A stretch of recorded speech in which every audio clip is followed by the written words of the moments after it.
Hey there, welcome back to Skirmish Miniature Gaming, and we have what used to be only for our members. We have the full campaign now available on YouTube for our Fangs of Gorkamorka Warcry campaign. It's a fantastic campaign, a lot of work went into this, and it's been exclusive to members for a year, just under a year. But because we're changing the way the channel works now, we're not doing necessarily exclusive videos for our Patreon members. We're doing early content as opposed to that, so even new content might be a lot earlier for members than it will be on YouTube. So if you do want to sign up and become a member and support campaigns like this and the channel in general, please do show your support. Go over to the Patreon page and check us out there. From as little as $1 a month, guys, it's nothing really. But we've released this for you on YouTube for you to watch every single episode. I think there are 12 in total, including the prologue, to go up each Monday. I'm planning to put these up. Might not be every single Monday, but we'll be slowly releasing all 12 episodes over the next couple of months. There's some great cinematic content in there as well, and me and Al have a great campaign. It's a great laugh. Do stick with us and enjoy the campaign for free on YouTube. And like I say, please do consider showing your support on our Patreon page. And obviously join our like the Facebook page, join us on our Discord server, and subscribe if you're new to the channel. But otherwise, enjoy. I'll see you there.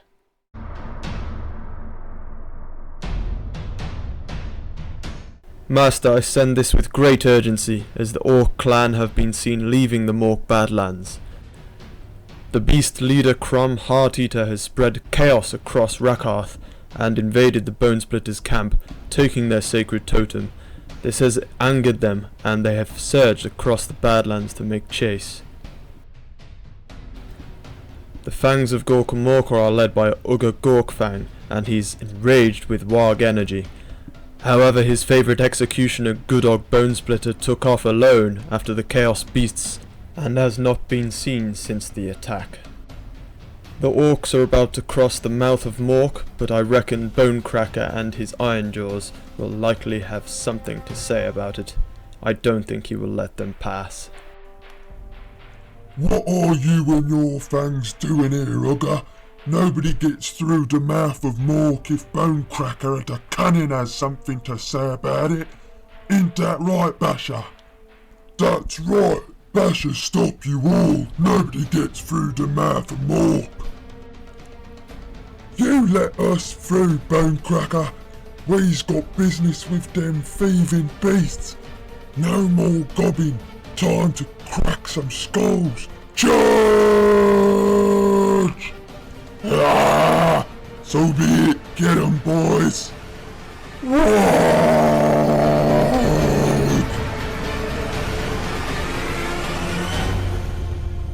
Right then, folks, let's get into this one. We're going to show off now essentially what's going to happen from the start here with the warband roster that we've chosen for the campaign, or should I say that Alan's chosen. I'm going to be playing Dungeon Master essentially throughout this campaign and playing every kind of adversary that comes against Alan, and I've planned out the campaign so Alan doesn't really have a clue what's kind of going to happen, so it's going to be a surprise for him and you. We've got some awesome surprises along the way, and I promise you that there's going to be some really cool like convergences and things. If you're interested as to what this is based on, you can go into the campaign quests in the Warcry book, core rule book, and I think it's quest for the totem, I want to say, something like that. The stolen totem. Yeah, the stolen totem, which is essentially what this is more or less going to be called. But we're going to add our own spin on it and put our own names into the mix, etc. So yeah, the main adversary for Alan and his Bonesplitterz in this campaign is going to be some untamed beasts and a clan that has stolen their revered totem, which Alan's going to explain the names of everything that he's made up for these in a moment. And it's going to be Krom Heart-Eater is the leader of this clan, untamed beast clan that's stolen the totem from the Mork Badlands, where they live and dominate the Badlands. I say dominate in contest with the Iron Jaws, but we'll get into that in this first game. But other than that, they're going to be chasing them across Rakarth, the region that we are in of the 8 points. And as you will have seen the map already that I've done for the campaign, there's a lot of mixture, a big mixture of kind of terrain across Rakarth. and you might be able to pick out, I've put little bits and bobs in there that are kind of secrets for later on in the campaign, but let me know in the comments if you can pick them out, because there's some really cool clues in there as to what might be coming. So definitely do take a closer look at it if you can pick those out. But otherwise, I think what we'll do is go face down now to the warband that Alan's picked out for the campaign from the get-go. This will obviously change as we go, because there'll be deaths, they'll be revered by Gorkamorka, and some of them will go up in Destiny level. I've also created my own separate abilities table, which I will also put up in the cards, up on the information icon, so you can download it yourselves if you want to get involved in an Orktober campaign of your own. It's kind of, I've put the narrative stuff, reasons for each ability in there as well, just so that it is based around Orktober and the Bonesplitterz. But if you wanted to use it for Iron Jaws or something, you probably could as well, if you wanted to run an Iron Jaws campaign. It works just fine. The way that's going to work, which I'll probably explain more after each game, because what we're going to do is, after each game, we're going to obviously roll off to see who's died, who's survived, who's gained Destiny levels, what abilities they've gained. We'll sort all that out after each game, so don't worry about that. And then, like I said, on the free YouTube games, I'll do a slight recap each week as well as to what's happened on the member-only games. But obviously, members will only get to see the actual games that happen on Patreon. But yeah, let's go face down and take a look at the warband. Al, did you want to take them through what's going on in the warband then? Obviously, you've only named some certain characters, because obviously some don't deserve names yet as the campaign's going on. Okay. Well, they're led by the Morboy war boss, who is called Gorkamorka. Nice. And the warband named themselves the Fangs of Gorkamorka, because they have the Fang of Gork and the Fang of Mork, which are revered Really holy cool. relics that the clan worship and protect. And they've got totems to protect the Fangs there.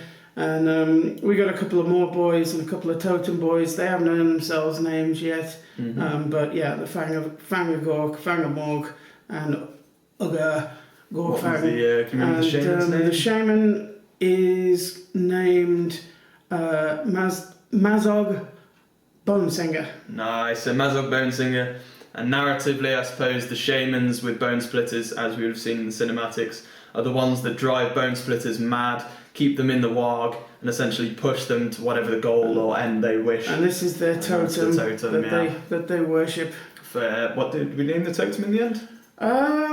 Kind of just basically the face of Gorkamorka. Yeah, because he's kind of got two faces, two sides, one representing Gork and one representing Mork. So. Yeah, pretty cool. So then the totem, obviously the man won't stick with them throughout the campaign, but we wanted to show you it at the start because Al's done a lovely job of the totem. But yeah, the face of Gork and Mork is the totem, and the Untamed Beasts and Krom Hearttaker has taken the totem, and obviously now for the next month or so, the Bonesplitterz are going to be tracking them down. We're not having it. I'm sure it'll be an awesome finale. So that is the initial warband, folks. There's at least 1,000 points or more in that, so that's what we're going to go with there. People will, well, I say people, orcs will die, orcs will be revered and blessed by Gorkamorka as we go through the campaign, I'm sure. But one thing's for sure, it's just going to be an inevitable WAAAGG! That's for damn sure. Yeah, we'll go back face up now. So pretty much we've seen the warband. There's nothing else that really needs to be done when prepping for the actual ladder campaign. If there's anything else we'll think of, we'll add it in. But aside from that, the first game we're going to go into is the Bonesplitterz coming up against the Mouth of Mork, which is the exit of the Badlands, because they need to leave the Badlands and track the Untamed Beasts and get their totem back. And this is just where they've happened to go. But the Iron Jaws rule the outskirts and the mountains around the Mork Badlands, and they're gonna do their best to stop the Bonesplitterz leaving in a massive grudge match. And they've got to get through the Mouth of Mork to leave. So the one thing I will explain is throughout this campaign, if you're not familiar with it, there will be 3 convergence games, which will be against the Untamed Beasts, like the main quest battles, if you like, the main storyline games, which it does say in the book you have to win them to be able to carry on, which kind of makes sense, I suppose. So what we will do, probably play it like that, but we'll see how it goes as the campaign goes on, and we'll just play it by ear, really. Just see how it goes, how it works. But otherwise, each other sort of side quest or general battle that happens is just part of the story arc, but just more or less their travels and who are the opponents they come up against, and you'll have narrative reasons and whatnot. But you don't have to win those battles to move past that point. Just obviously, the better you do in that battle, the better points you'll get to spend and different things like that. Which we will explain after each battle anyway. We'll go through the points and what's been done. But otherwise, there's never really any more prep than a normal game. 1,000 points on either side for now. Will be picked from our warband rosters. The Iron Jaws will be a surprise when we come into it, so that'll be awesome. So yeah, we'll see you there, guys. It's going to be awesome. Right then, folks, so here we go, the Mouth of Mork warband of Iron Jaws here, led by a massive mega boss ally, mega war boss. He's huge. I mean, this is the normal leader you get, who is a brute boss with boss chopper, and then this is the ally, the mega war boss, and oh my god, he's massive. Yeah, just to get an idea, in perspective. that's a thrall, that's a little, yeah, like a plains runner. The Untamed Beasts. Yeah. They are it's massive. A light snack. So then it's going to be, so we've got the Mega Boss, who is Basher the Brutal, the Mega Boss, and then the Brute Boss is going to be Bonecracker the Cunning, defending the Mouth of Mork. And then over here, he's carrying a drum, but it's going to actually be an Ard Boy with Orc Forged Chopper and Orc Forged Shield, so the drum's going to act as a shield. It just looks pretty cool to have a drum instead. And then at the back we've got 3 Ard Boys, 2 with dual weapons, and 1 there on the back left with a with an Orc Forged Big Chopper, so like the dual axe instead. So they're pretty awesome warband. Well done to Well for all of the paint jobs on lots of these things. The orcs look amazing, and there couldn't be a better way to kick off Orktober and this campaign than orcs versus orcs. Whoa! So we're going to check out now the Bonesplitterz and what the warband of Gorkamorka are going to take for this battle. Right then, so the Fangs of Gorkamorka. What are we taking for this battle then, Al? Well, there's the war boss there. Gorkamorka down at the front. Nice. He's got 2 more boys behind him. Yeah. We got a couple of totems there to protect the Fang of Gork and the Fang of Mork on the left, which are their holy relics. Nice. So there they are, really nicely painted. They got their blue tattoo jobs, which define them from other clans. Very nice. And yeah, can't wait for this one. The Shaman's sitting this one out. He's more for narrative reasons, to be honest, but I'm sure it'll come in at some point with one of the games. We'll wait and see, especially when you get more points to use. He's a bit pricey, yeah. Yeah, he is a bit pricey. I couldn't resist going for the Mega Boss. But we'll get into this one. I'll show you the table set up for this narrative game and what the rules are going to be. And yeah, let's get into this. Right then, so into the first game. As you can see, Badlands set up for the Mork Badlands and the Mouth of Mork, which is the only way you're going to leave it. And the Mouth of Mork warband of Iron Jaws are defending it, or stopping the Bonesplitterz from getting anywhere near it, I guess is what they're attempting to do. And so setup or deployment is battle lines, so if you want to see the card you can do. But we've got the dagger here, we've got the shield and the hammer for the Bonesplitterz. Then for my side, we've got the hammer, we've got the shield, and we've got my dagger there. So more or less it.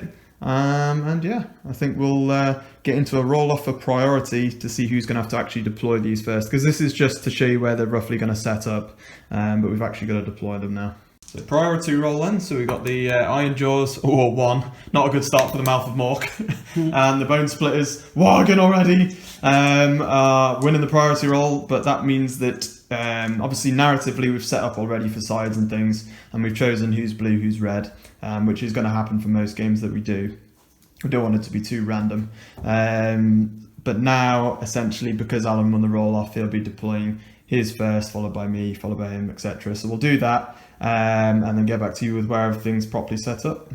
Right then, so setup is properly complete now, so we've just kind of adjusted to make sure that we're within 3 inches of each spot that we have for deployment. But you can kind of see where everything's gone. So just to explain the victory condition, it is going to be the gauntlet. So the players roll off and the winner chooses who is the attacker and defender. So we're obviously not going to do that for this game because we want to obviously make it more of a narrative run for the Bonesplitterz. The Bonesplitterz, ironically, are the defenders in this, but the attacker picks one battlefield edge to be the escape route, which is going to be the mouth of Mork.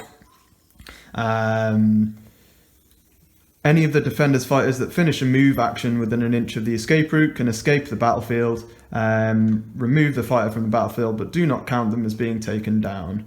If half of the fighters in the defender's warband escape, the defender wins the battle.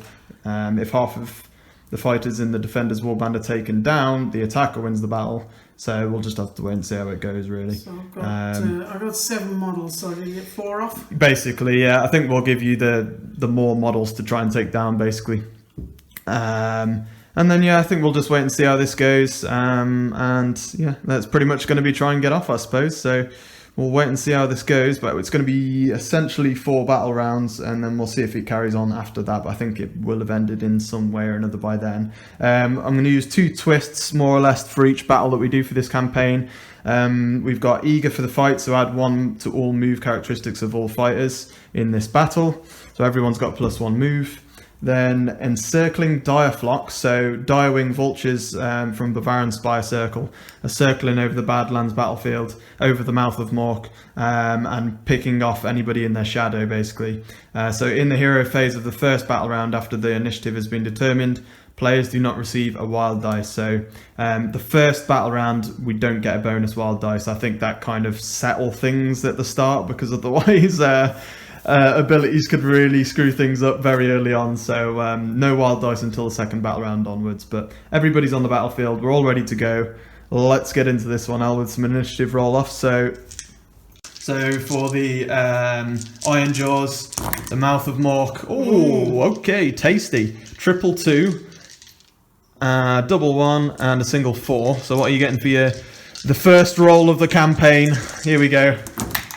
Oh, interesting. Okay, so double 4, and you've definitely got initiative. So obviously no wild dice to apply this round. So it is what it is that we've got. But it does mean that Bonesplitterz will have the initiative here. So we'll get into battle round 1 for the Fangs of Gorkamorka. Okay. I'm gonna move one of the Fangs up. Yeah. Yeah, that's about 1 move. 5 inches. And then second action. Moving around the corner into the middle of the spikes, maybe. Think about it. Pushing around the edge there. Nice. So they're up to 5 movement, I'm guessing, because of the Eager for the Fight. Nice. Alright then, so I'm going to go with the big leader, the brute boss. And he's literally just going to go 4 move right to the end. And then he's like, "What? What are you doing at the mouth of Mork?" Superhero jump. There we go, and he's jumped right down to the bottom, slams on the ground with a Hulk smash, and then he's going to roll to see if he gets hurt. But he doesn't care. It's a 2. I think he's okay, isn't he? Because it's on a, you don't roll for falling, and it's on a 4 or a 5 you get hit, and then on a 6 you take 3 damage. So he's as brutal as he looks. He's just jumped down. Apologise for the mighty warg, but it's Orktober, so, you know, expect it. But he's jumped down. That is literally his activation. He's stating his claim at the front there. Moving forward, yeah, with the war boss, is that? It's the big dude, the leader. Double moved all the way around the corner there. So that's his activation for this round. The big mega boss is going to activate. So he's going to move down the flank to the edge of the ladder there. There we go. And then another 4-inch move will get him a couple of inches beyond the ladder to there. And then I think he's within 6 to use a charge, Al. So we're going to go full on charge. I don't know if I'll get in range of you though, because you only use your movement. So spend a double for a charge, which is the ally version is exactly the same for the mega boss. So then he uses his normal movement of 4, so that might probably will put me within an inch there, but we'll measure it. And he's finished there within an inch of the closest visible enemy fighter to what was at the beginning of the move. So he's warged forward and charged. But this guy is currently not in range, so he's going to be okay for now. Okay, and then you got the totem going, yeah? Mm-hmm. Ooh, he's going to go forward. There you go. Comes up behind them. That's a double move. Yeah, we're going to move this hard boy now, and he's just going to double move his way forward. You know what, actually a double move with +1 movement does just get him right in there anyway, so boom, double move straight in there. He's all right in there now.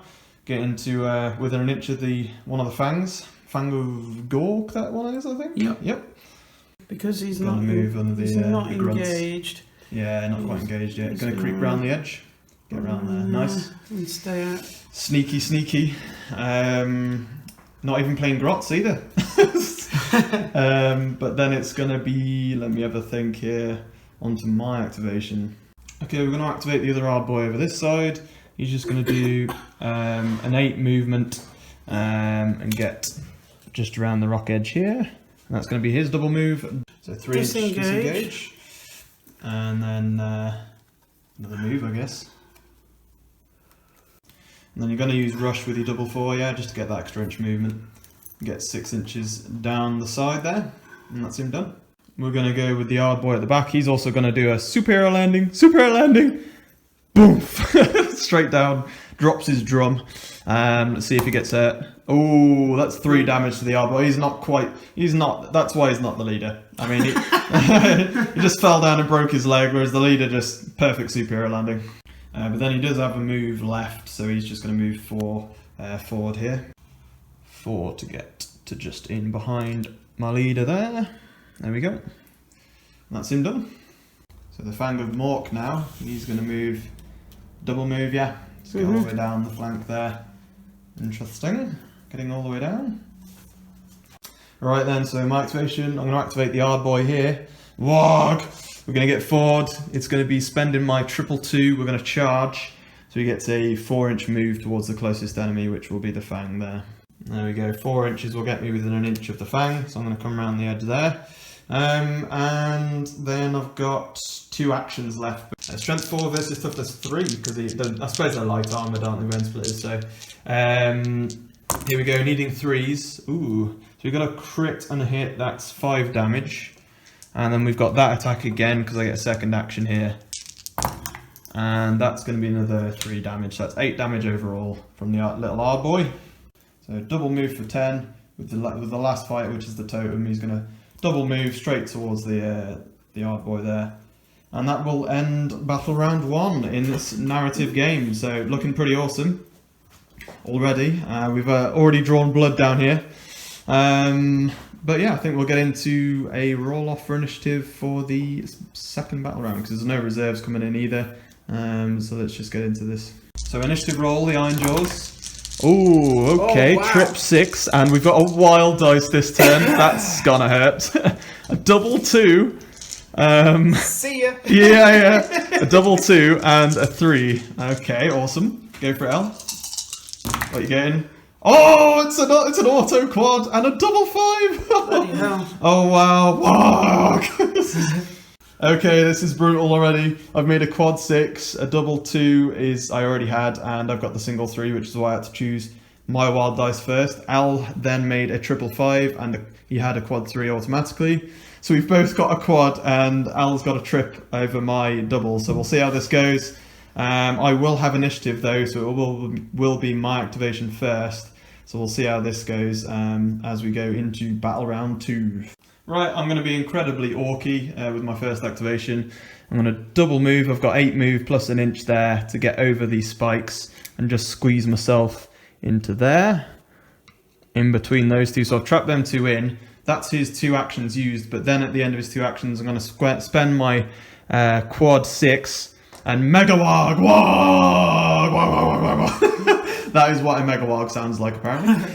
But he's Mega WAAAGGing, which means that every friendly orc model within, or every friendly model within 9 inches of him, once he's used the ability, gains the value of the ability on the quad to their movement. So because it was a 6, every one of the orcs within 9 inches, which excludes the drummer and this dual wielding hacker over here, everybody's going to have plus 6 inches movement for this turn.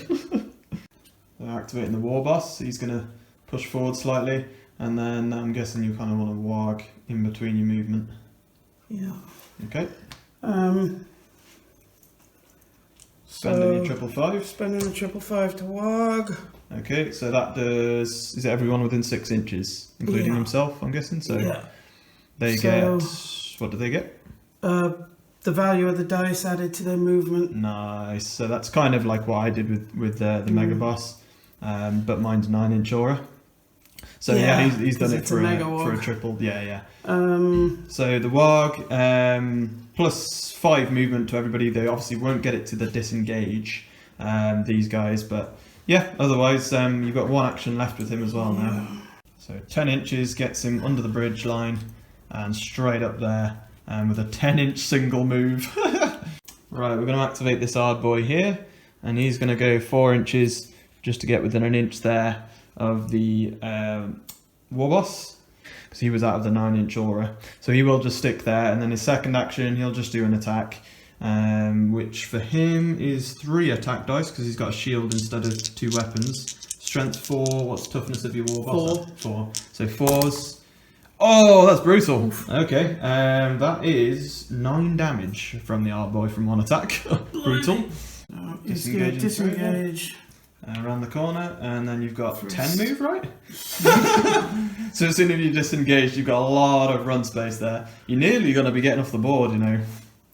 That's why I warged. Oh, you're very close, actually. Yeah, getting there. Right then, so that is him done. Ran towards the edge of the table, not quite within an inch yet, but very, very close. Saving the quad, not going to use it yet. I'm going to activate the leader, and he's going to randomise. So 1, 2, he goes this way. 3, 4, he goes that way, and 5, 6, he runs after the guy that's just flown past him, warging. So here we go. Oh no! Oh, I didn't decide it, people. You saw it. So I'm going to run after the guy that's running away, unfortunately. And then I think, let's have a little think here. So he's got bonus movement, so he's got 10 movement, which is more than enough to come in behind you there. For a move action, he's then got 1 action left. And then for the second attack action, before I use it, I'm going to duff up the big thing with my leader. Bone Cracker the Cunning, banging on his own head, riling himself up. Duffing himself up with my double 2. I can't believe this thing's a double. Add 2 to your attacks characteristic of your leader, and to the, I think it's strength. His strength ain't going to matter because it's only against the grunt, so it's going to be 3s anyway.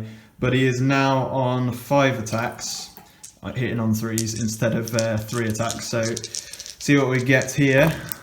Oh, it could have been much worse, I'm not going to lie. That is still 9 damage, however. It could have been nasty, that. But yeah, 9 damage to the grunt. He lives for now. Double moving there with the totem. I'm guessing he didn't have, it wasn't anywhere near the buff, was he, for the extra move? So he's just going to double move forward, and that's him done. So I've got 3 fighters left here, there, and there. So I'm going to randomise 1, 2, 3, 4, and 5, 6. So 3, that's going to be the guy in the middle. So we're just going to attack into the tooth, which that is Gork, I believe, the tooth of Gork. And I've got a dual weapons there, which means I'm going to be 4 attacks, strength 4, you're going to be toughness 3 there. Bearskin boys. Oh, okay, it is on 3s. The hard boys are doing the best at the moment. That is 2 plus 4, 6 damage. Followed by the second attack, and that is another 5 damage. So that's 11 in total on the tooth. There we go, disengaging 3 with the boy, and then you've got 10 moves still. Because of your wargs from earlier on, he got warged. So he's got warg energy built up inside him. Moving 10 to get all the way down from under the bridge there. Straight down. There we go. And there we go, he's finished all the way down the end. So you've got 2 boys near enough off the table already now, so getting close. Okay, so only 2 left for the Iron Jaws. It's going to be him or him, so we'll go, let's see what we get, 1, 2 or 3. So a 4, so it's going to be the one at the back there under the bridge. See what we can do with him. He is just going to literally double move and get on your ass there, because he's got... Actually, to be fair, sorry, he had the warg energy as well, because he's from my super warg. So 10, it's going to be more than enough movement to get me into the back of you. And then there's going to be an attack action here with the double axe, the double hacker. Okay, so this is 3 attacks, strength 4. into toughness 3. Oh, okay, so 3s. And that is going to be 6 damage. Make use of that warg. Yeah, make use of the warg, so 3 to get away, outside of an inch, and then you got 10 again to just pummel yourself in that direction. So yeah, you're going to use your quad. Yeah. Quad 3. And then he gets bonus move, which is 10 at the moment, because of the warg energy up inside of you. And a bonus attack. And then you get a bonus attack, yeah. Strength 5, I'm toughness 4, so 3s. Nice. Ooh, could have done some crits, but don't know how much that is. 6 points total. Ooh, 6. He's down to 9 wounds, and then you've got an action left, whether you want to attack or run for it. There we go, rolling. Ooh, a crit could help. That's 9. Oh, 9! It's bang on enough, I can't believe it. Hey! Bang on. There we go, first death of the Orc Clash for Orktober, and it is obviously an Orc. It is going to be my hard boy down with his dual axe. And nice, that's free, that, like literally that fang of Mork up there to get through the mouth, I like it. Yeah, that worked out nicely.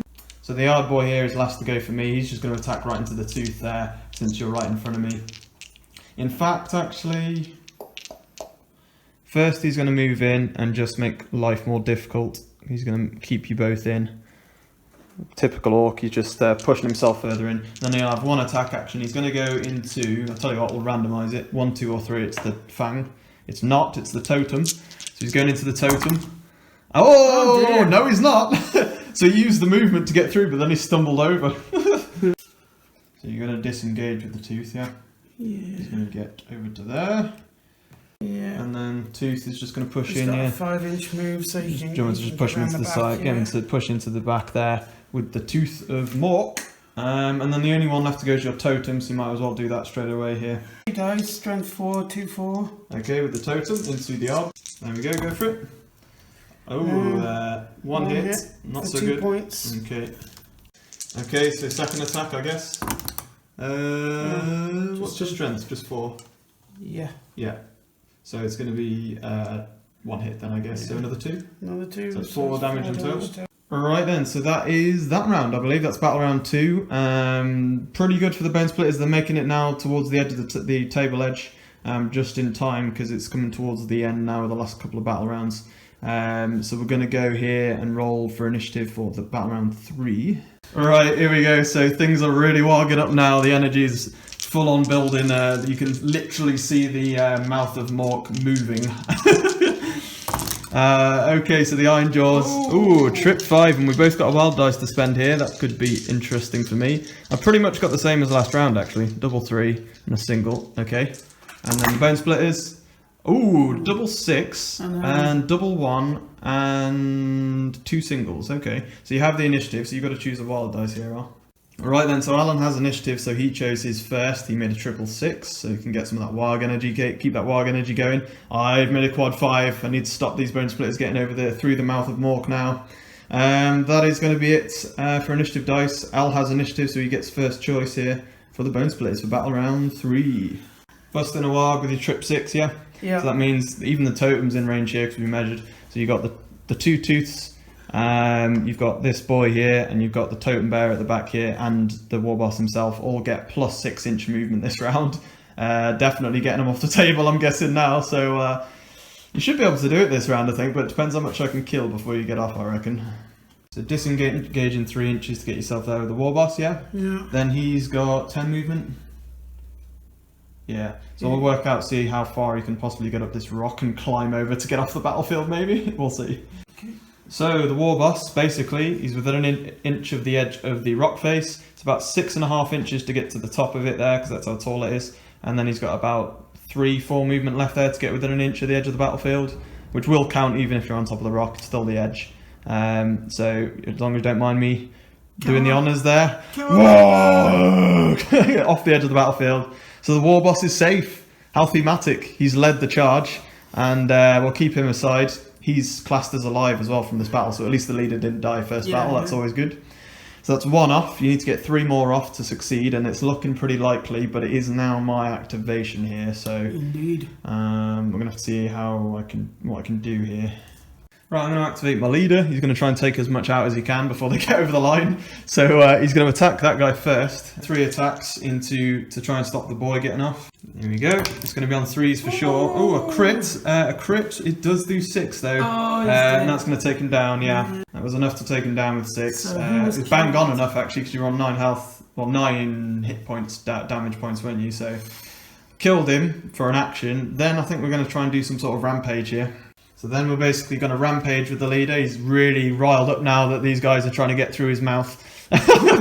So he gets 4 movement, and then he ends within an inch there of the tooth of, that is Gork, I believe. Yeah. And then he gets free attack, because I used my quad for rampage, to get that extra move in, and then I'll have another action after that. So let's see what damage we can do to the tooth here. I think the tooth of Gork has taken a bit, hasn't he, to be fair? Yeah, he's taken 8, yeah. but he has 30 in total. So. Okay, yeah, it's going to be a hell of a stunt, but you never know. 3 attacks, strength 6, so it's going to be 3s.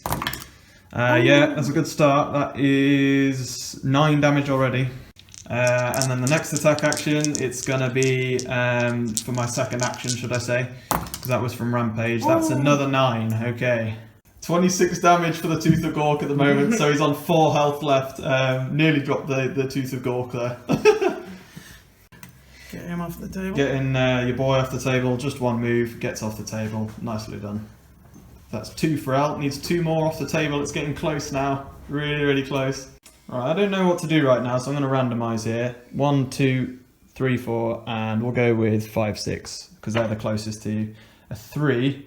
So that's going to be the one in the middle here, I believe. So the dual wielder attacking your totem. 4 attacks with the dual wield, so 3s it's going to be as well. So that is 3 damage. Second attack action. Okay, 7 in total over the 2 attacks. Disengage and then jump him off the table, yeah, definitely. 1 left to go, Al. It's close. I know for a fact that totem ain't getting off probably. So it's got to be this tooth here, and he's looking like he's probably going to get it. Well, we'll activate the hard boy since you're right in front of me. He's going to attack. It's only 3 attacks with the shield bearers, I'm pretty sure. So into the tooth of Mork. Strength 4 and toughness 3, so it's going to be 3s. That is 2 damage. Second attack action. Oh, for nothing. He's not hitting well. And there we go. Nifty little tooth, disengage. 3 inches. And whoa, straight off there through the mouth of Mork. Yeah, interesting first game. I didn't want to go too full on from the start, to be honest. Wanted it to be a fun first game. Definitely still managed to get a lot of wounds down, actually. I did kill somebody, I believe, didn't I? Yeah, killed one of the boys here, so we'll have to see what happens to him after the game. Other than that, the totem was still on the table alongside that one over that side. But yeah, you will win the game from getting 4 off the table. They started to, the quads massively helped you, didn't they, in that game, I think, because of the extra 10-inch move that really jumped up on me. I couldn't deal with it in the end. But I absolutely loved the leader in the end there. Probably should have taken out the tooth there as well. That would have been awesome. Absolutely raged at the fact that these Bonesplitterz were trying to get through his mouth of Mork, through his canyon. But he dealt with them as best he could, and he's just stood on top of the rock, shouting at them as they leave. Shouting at them as they leave, just wagging at the top of his voice, and they just stroll off into the distance towards the Fang, which is actually the woodland on the opposite side of the plains. So that's where we'll be going on to next. But what we're going to do, we'll go on to kind of discuss the game and see what happens with upgrades and things for L's warband, and see what happens to this poor fella on the other side. See if he dies permanently or if he's just injured.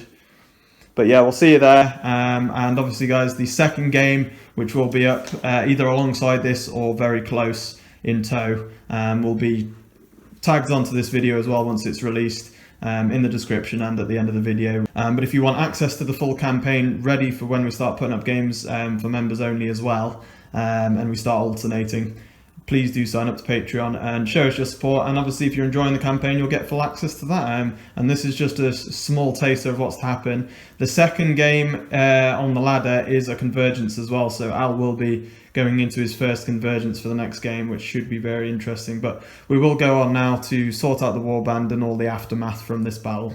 Right then, so the aftermath sequence, we've got the warband set out. These were the fighters that took part and survived in the Fangs of Gorkamorka. So it's going to be, we'll check first, well, glory points on the table. Alan basically, looking at what he got, he won the battle, so we got 5 glory points, and he took part in a campaign battle, so we got a +1 glory point for that. But he didn't get many kills or enough kills in that game to get any extra points there. So it's 6 glory points to start out, which we've marked down from that battle. As Alan's adversary, I'm never going to upgrade anything on my side of things. We might do some stuff with the Untamed Beast because they're the main kind of villains, but we'll see as we go. That'll probably be part of the next game, the Convergence games. But then we're going on to Dominating Territory. There's not going to be any territory yet. You have to have at least 10 glory points to spend on that. Are you going to save your points for now? Not going to spend on extra artifacts and things now? Yeah, I'm keeping them. For now, yeah, to try and save them up. So making injury rolls is what we want to do next. So if we roll in front here, Alan, then I'll put it down there, just see what you get. So anything but a 2 or a 3. Yeah. So you get a 6, so full recovery. He's fine. So he joins the warband again, he's fine. So roll for destiny levels. As your warband grows in power, certain fighters will begin to carve out their legends and stand apart as destined by the gods for glory. After a campaign battle, you can make a destiny roll for each fighter from your warband that was not taken down during the battle. To do so, roll a dice. On a 6, that fighter gains a destiny level. Mark it on your warband roster by colouring in a destiny level icon. A fighter can have up to 3 destiny levels. And obviously I've added in my extra tables, as I said, that you can download on the information icon. If Alan gains destiny levels, he'll roll on my separate Bonesplitterz table for another ability, just because it's something else to add, because there's not much on here otherwise really. And then after that we'll roll for some lesser artifacts from the battle that you found. So let's do for each fighter, I suppose. Start with the boss. Yeah. So it's just realised it weren't actually be him. Sorry, because he died. Technically got taken down in the battle, so I don't think he gets to upgrade. So do everybody else more or less. He's alive, but he doesn't get to upgrade. So the war boss. Boss. Nope. Got a 1, not quite upgrading yet. Okay. I'll say. The totem. Nope. Nope. Nope. 2, no. Fang of Gork. This one here. Nope. No. Getting a 5. And the one in the middle. Middle guy. No, getting a 1. See if the other Fang does. No, so no upgrade to this one. Okay, so what I'm going to do from now on, because that seems like it does take quite a bit to gain destiny levels, and I'd probably like it to be slightly easier. So what we're going to do is make it a 5 or a 6 to be able to get destiny levels. Okay then, so I believe it was Gork rolled a 5, just had to check that. But the Gork, Tooth of Gork rolled a 5, so we'll let you have that one. I think 6s is a bit much, especially as I want to do this extra ability tree, because it's just far too exciting not to, and it's Orktober, so WAAAGG the hell out of it. So roll me an extra 2d6L, do it in front of your fighter there.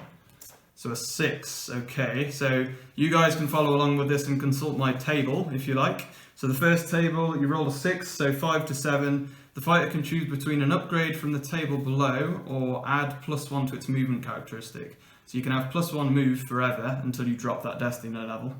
Because bear in mind these are additions to your destiny level, but if you lose favour, you'll lose the destiny level and lose the abilities. So you can either get +1 move or randomly generate an ability. Up to you.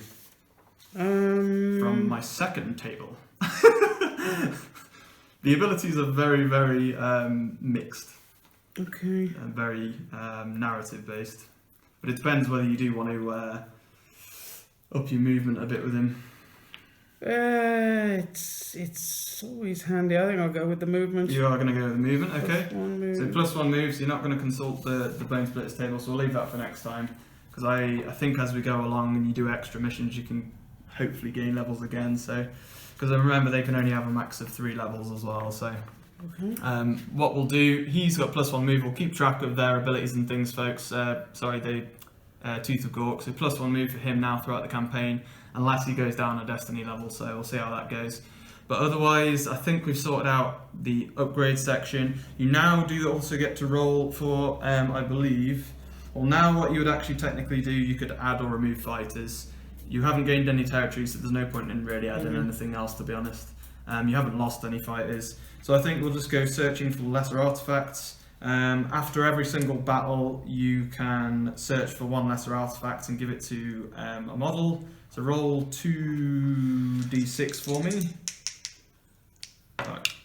Wait there a second, actually. I'll do this first. Sorry. So what we'll do, black will be the 10s and red will be the single number. So there we go, so 54, and we'll consult the lesser artifact table. 54 is the vial of Jabberslythe blood. This green-brown mucal substance reeks like stagnant swamp water and rotten meat. A mere drop is enough to curdle the flesh and blacken the blood of an unfortunate victim. So it's a consumable, so the bearer can use this lesser artifact as an action.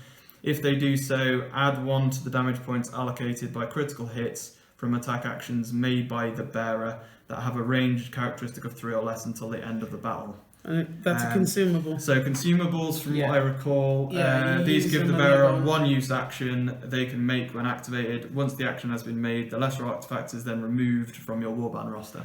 Okay. So a one-time use. So if they do add 1 to the damage points allocated by critical hits from their attack actions, and that lasts until the end of the battle, so that's pretty nasty. So I'd probably just give it to someone you want to give more damage to, that is pretty much the aftermath sequence. Not so many upgrades really, but that's still pretty cool, to be honest, and it's nice light-hearted for the first game really. There shouldn't be too much, because I made the first game type one where there wouldn't be quite so many deaths on both sides, but the second game where you're going to be doing your first convergence with the Untamed Beasts, tracking down Heart Eater is going to be it's going to probably be a more attacking based mission, I would have thought. So what we'll do, folks, we'll leave you for now. Thanks for watching. That is all the upgrades finished. If you enjoyed, obviously, like we say, sign up to the Patreon and get ready to access the full campaign content. But otherwise, we're going to go on to play the second game now. Hopefully it will be up at the exact same time as this first game, so you can go straight on to watch that one on YouTube. And then next week we'll start that alternating kind of member/YouTube video kind of sequence. But I hope you've all enjoyed the first game. All that's left to say is WAAAGGGHHHH! Hi there, hope you enjoyed that video. Please throw a like and subscribe below, plus make sure to hit the notification bell to be reminded when new content drops. If you would like to support the channel further, you can do so via Patreon. Just hit the logo on the right hand side of the screen to visit our page. It helps with running costs, new models, terrain and better equipment, and all importantly pays for the time we put in to keep the channel alive. Thanks so much to all our members, we wouldn't be here without you. You can also check out more of our content on screen. Otherwise, have a great day and happy skirmishing.